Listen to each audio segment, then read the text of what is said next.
প্রতিবেশী দেশগুলোয় স্মার্টফোনের দাম বাংলাদেশের চেয়ে কম। দামের এই পার্থক্যের কারণে অবৈধ আমদানি উৎসাহিত হচ্ছে। সুপরিচিত একটি স্মার্টফোনের ব্র্যান্ডের একটি মডেলের দাম বাংলাদেশে 2,43,000 টাকা। ভারতে একই ফোনের দাম বাংলাদেশি মুদ্রায় দাঁড়ায় 1,70,000 টাকা। অর্থাৎ ভারতের চেয়ে বাংলাদেশে ফোনটির দাম 73 টাকা বেশি। পাকিস্তানে ফোনটির দাম বাংলাদেশি মুদ্রায় 1,74,000 টাকার মতো।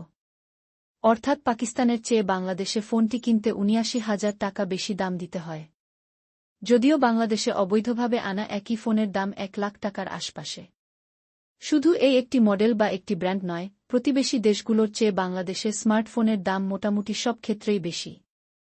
দামের এত পার্থক্যের কারণে একদিকে বিপুল সংখ্যক স্মার্টফোন শুল্ক ফাঁকি দিয়ে আনা হচ্ছে, অন্যদিকে চড়া দামের কারণে স্মার্টফোন ব্যবহারে পিছিয়ে থাকছে বাংলাদেশে। দেশীয় উৎপাদনকারীরা বলছেন, স্মার্টফোনের দাম বেশি হওয়ার কারণ যন্ত্রাংশ আমদানি, উৎপাদন, সরবরাহ ও খুচরা বিক্রির ক্ষেত্রে উচ্চহারে শুল্ক, কর। অন্যদিকে আমদানিকারকেরা বলছেন, বিদেশ থেকে একটি স্মার্টফোন আমদানি করতে প্রায় 60% শুল্ক, কর দিতে হয়। উচ্চহারে শুল্ক, করের সুরক্ষা পেয়ে দেশীয় কোম্পানিগুলো চড়া দাম রাখার সুযোগ পাচ্ছে। সংশ্লিষ্ট ব্যক্তিরা বলছেন, বাংলাদেশে স্মার্টফোনের ব্যবহার বাড়াতে পারলে অর্থনীতি ও সুশাসনের ক্ষেত্রে তা নানাভাবে ইতিবাচক প্রভাব ফেলবে।